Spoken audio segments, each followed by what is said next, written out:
Veg momo chicken momo তো অনেক খেয়েছেন, একবার এইভাবে আলু মোমো বানিয়ে দেখুন, দেখবেন খেয়েই বলবে আলু মোমো জিন্দাবাদ, ভেজ চিকেন এখন মাথায় থাক। দুর্দান্ত টেস্টি, খালি প্রসেসটা দেখুন। প্রথমেই প্রয়োজন মতো ময়দা নিয়ে শুধুমাত্র জল দিয়ে মেখে রুটি তৈরি করার মতো একটা ডো তৈরি করে রাখুন। এবার সামান্য একটু রিফাইন তেল মাখিয়ে প্লাস্টিকের ক্যারি ব্যাগের ভেতরে ঢুকিয়ে রেখে দিন।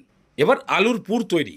তার জন্য কয়েকটা রসুন কোয়া আর দুটো শুকনো লঙ্কা সরষের তেলে ভেজে নিয়ে ঠান্ডা করে এটাকে মেখে ফেলুন। এবার এর মধ্যে পেঁয়াজ কুচি, সেদ্ধ আলু, গোলমরিচের গুঁড়ো, সবজি মশলা আর পরিমাণ মতো নুন দিয়ে ভালো করে এটা মেখে দিন। আলুটা রেডি হয়ে গেল।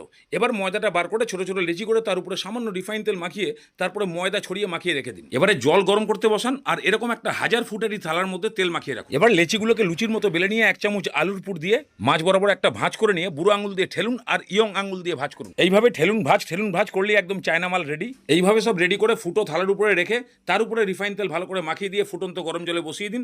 ঢাকনা দিয়ে মাত্র 10 মিনিট। পাক্কা 10 মিনিট পরে হেভি টেস্টি আলু মোমো পেয়ে যাবেন। এবার শেজওয়ান সস মেয়োনিজ দিয়ে খান, কমসে কম ভেজ মোমোর কথা তো ভুলেই যাবেন।